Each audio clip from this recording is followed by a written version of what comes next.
पिछले एक वीडियो में किया था आपसे वादा कि पढ़ाऊंगा एनएससी में शेयर्स के मोल भाव कैसे होते हैं, कम या फिर ज़्यादा। आप में से जो लोग पॉकेट मनी से एक बड़ा पैसा बनाना चाहते हैं, आप में से ऐसे सभी लोग जो छोटी छोटी इनकम से करोड़पति बनने की राह पकड़ना चाहते हैं, तो आज की इस वीडियो में इंफॉर्मेशन बहुत सारी आपको मिल जाएगी, जिसको हासिल करते हुए अगर आप चाहेंगे तो अपनी लाइफ में फाइनेंशियल गोल अचीव कर लेंगे। हेलो स्टूडेंट्स कम फ्रेंड्स, मैं हूं शिवम द्विवेदी। स्वागत करता हूं आपका मेरे YouTube channel Shivam Dwivedi motivational speaker पर। हम बात करने जा रहे हैं नेशनल स्टॉक एक्सचेंज की। देखिए, नेशनल का मतलब तो आपको पता है राष्ट्रीय। अब बात आती है स्टॉक एक्सचेंज की। सबसे पहले हम स्टॉक की मीनिंग को समझेंगे, फिर हम समझेंगे स्टॉक एक्सचेंज क्या होता है। स्टॉक के अंदर हम बात करते हैं, स्टॉक का दूसरा नाम होता है शेयर, हिंदी में जिसे कहते हैं अंश या फिर हिस्सा। तो ये हिस्सा कहां पर है, किस चीज का अंश है, मैं उसे बताता हूं। पहले नंबर का पॉइंट यहां पर आपको देखने को मिल रहा होगा, participation in companies capital, company की पूंजी में हिस्सेदारी। अगर आप चाहते हैं कि कंपनी की पूंजी में आपकी हिस्सेदारी बने, अंश बने, आपका हिस्सा बने अगर आपका, तो उसको आपको बनाने के लिए कंपनी के शेयर में इन्वेस्टमेंट करना होगा। जितने शेयर खरीदेंगे, 1 शेयर खरीदेंगे, 2 शेयर खरीदेंगे, 10 खरीदेंगे, 100 खरीदेंगे, 1000 खरीदेंगे, उतने शेयर के बराबर कंपनी की कैपिटल में आपकी हिस्सेदारी, पार्टिसिपेशन बन जाएगा। दूसरी बात है benefit of buying and selling. जैसे ही आप कंपनी का शेयर परचेस करते हैं, आपने बाय कम दाम पर किया हुआ है और महंगे दामों पर अगर आप बेच पा रहे हैं तो ऑब्वियसली आपको प्रॉफिट होगा। तो इसका बेनिफिट भी आपको शेयर परचेस करने के साथ में मिलता है। तीसरा प्रॉफिट है डिविडेंड पर शेयर। कंपनी को जिस समय प्रॉफिट होता है, कंपनी उसका कुछ हिस्सा डिविडेंड के तौर पर बांटती है, यानी कि जो भी प्रॉफिट होता है, प्रॉफिट का कुछ हिस्सा डिविडेंड जिसे लाभांश कहते हैं उसके तौर पर भी बांटती है। तो ये 3 बेनिफिट होते हैं। इन 3 बेनिफिट्स को कराने वाला इंस्ट्रूमेंट शेयर कहलाता है। पिछले 20 से 25 साल के अंदर एक क्वेश्चन लगातार पूछा गया है कि डिविडेंड से प्राप्त होने वाली आय, लाभांश से प्राप्त होने वाली आय किस तरह की होती है। अभी तक इसका जवाब था कर मुक्त होती है, लेकिन आज की डेट में, जिस डेट में मैं ये वीडियो बना रहा हूं, आपको स्ट्रिक्टली बता रहा हूं कि ये इनकम अब टैक्सेबल है, कर योग्य है। यहां आपका 1 नंबर बन रहा है और इसको आप मल्टीपल टाइम मल्टीपल एग्जाम्स में गेन कर सकते हैं।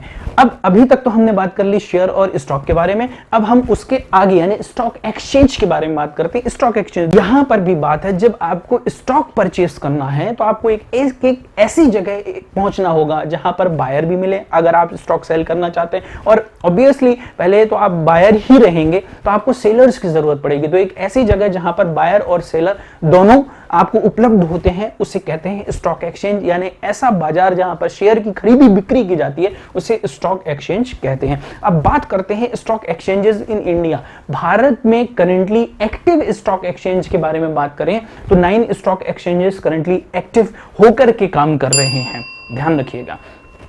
इसके बाद बात करते हैं famous stock exchange in India. ऐसे स्टॉक एक्सचेंज जो इंडिया में सबसे ज्यादा फेमस है वो है NSE, that is national stock exchange. Second number पर है BSE, that is Bombay stock exchange. इनके बारे में हम थोड़ी देर में चर्चा करेंगे।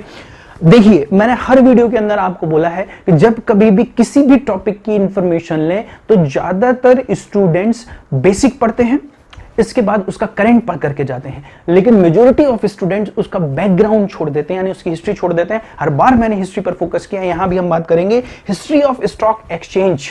हिस्ट्री ऑफ स्टॉक एक्सचेंजेस के बारे में अगर हम बात करें तो विश्व का सबसे पहला stock exchange, first stock exchange Amsterdam stock exchange है, जो कि नीदरलैंड में है, यूरोप कंटिनेंट में। और इसकी स्थापना 1602 में इसकी स्थापना हुई है, ध्यान रखिएगा। तो यहां तक हमने बात कर ली है खासतौर से बेसिक्स के बारे में। अब हम आगे कोर बात करते हैं नेशनल स्टॉक एक्सचेंज की एक एक इंफॉर्मेशन पर। नेशनल स्टॉक एक्सचेंज का सबसे पहले देखते हैं एस्टेब्लिशमेंट 1992 में हुआ है। इसके अलावा इसने प्रॉपर फंक्शनिंग 1994 में की हुई है। देखिए, प्रॉपर फंक्शनिंग में भी मैं अगर आपको बताऊं तो इसने सारे सेगमेंट्स, स्टॉक मार्केट में बहुत सारे सेगमेंट्स चलते हैं, उन सभी सेगमेंट में जैसे कैश का मार्केट चलता है, इसके अलावा जैसे फ्यूचर का मार्केट चलता है, इसके अलावा करेंसी डेरिवेटिव चलते हैं, तो ऐसे बहुत सारे चलते हैं। लेकिन एनएसई ने प्रॉपर वर्किंग 2000 में चालू की थी, बेसिक फंक्शनिंग 1992 में एस्टेब्लिश हुआ, बेसिक फंक्शनिंग 1994 में चालू कर दी थी। स्टॉक मार्केट में मेरे पास बहुत सारी इंफॉर्मेशन है, पिछले काफी लंबे समय से मैं फंडामेंटल एनालिसिस साथ में टेक्निकल एनालिसिस पर लोगों को ट्रेन करता हुआ आया हूं। ढेर सारी चीजें आपको दे सकता हूं, लेकिन यहां पर एग्जाम ओरिएंटेड इंफॉर्मेशन देनी है। आपको अगर सीखना है तो आप वहां आ सकते हैं, पैसा बना सकते हैं।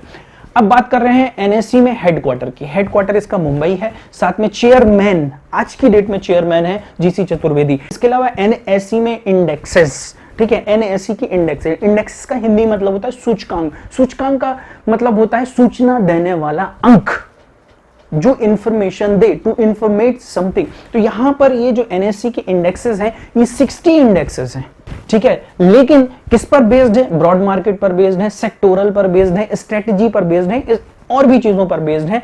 बट अगर हम इंडियन स्टॉक एक्सचेंज के बारे में बात करते हैं तो नेशनल लेवल पर जो रिप्रेजेंटेशन करता है दैट इज एनएससी, उसका सबसे इंपॉर्टेंट इंडेक्स है निफ्टी 50।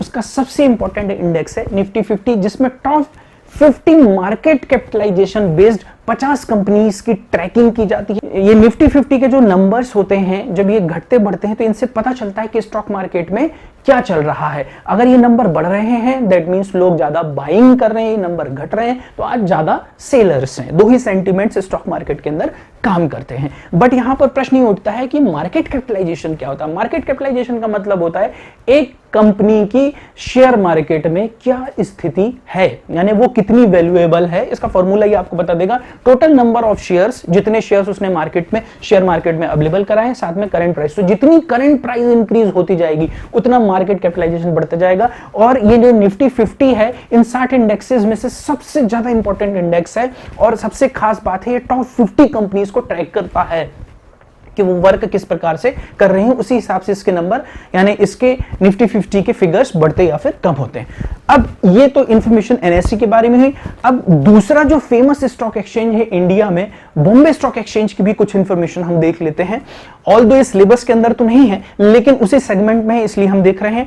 एक चीज यहां पर याद रखिएगा, नेशनल लेवल पर रिप्रेजेंटेशन नेशनल स्टॉक एक्सचेंज करता है इंडिया के लिए। वॉल्यूम वाइज अगर हम देखें, वॉल्यूम यानी लार्जर नंबर के अंदर अगर हम बात करें, ज्यादा ट्रेड्स के बारे में बात करें, तो बीएसई में ज्यादा वॉल्यूम्स यहां पर देखने को मिलते हैं। ऐसे ही मैं एक इंटरेस्टिंग फैक्ट आपको बताता हूं, एनएससी में लगभग 1000 से ऊपर कंपनीज रजिस्टर्ड हैं, बीएसई में 6000 से ऊपर कंपनीज रजिस्टर्ड हैं। ये भी एक बहुत बड़ा कारण है वॉल्यूम यहां ज्यादा होने का। अब खास बात, establishment BSE Bombay stock exchange का 1875। सबसे खास फैक्ट वो है oldest stock exchange of Asia. Oldest stock exchange of Asia है, ये सबसे पुराना स्टॉक एक्सचेंज है।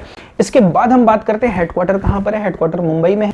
चेयरमैन इसके विक्रमजीत सेन है। ध्यान रखिएगा, कंटेम्प्रेरी पढ़ के जाइएगा, आज की डेट के विक्रमजीत सेन है। सिमिलरली जैसा कि एनएससी में है वैसे ही बीएसई में इंडेक्सेस यहां पर 23 और 23 से ज्यादा भी हो सकते हैं, जो कि ब्रॉड मार्केट, मार्केट कैप और स्ट्रेटेजी से रिलेटेड इंडेक्सेस होते हैं, उसकी सूचनाएं देने का काम करते हैं। बट टॉप इंडेक्स यहां पर बात करें तो S&P, बीएसई, सेंसेक्स है। स्टैंडर्ड्स एंड पुअर्स के बारे में बात यहां पर हो रही है, जो 30 कंपनीज को रिप्रेजेंट करता है। यहां पर टॉप मार्केट कैपिटलाइजेशन 50 कंपनीज का था, इसीलिए इसे निफ्टी 50 कहते हैं। यहां पर सेंसेक्स है, तो जो 30 कंपनीज जिनका top market capitalisation Bombay stock exchange के अंदर है, उनके बारे में बात यहां पर हो रही है।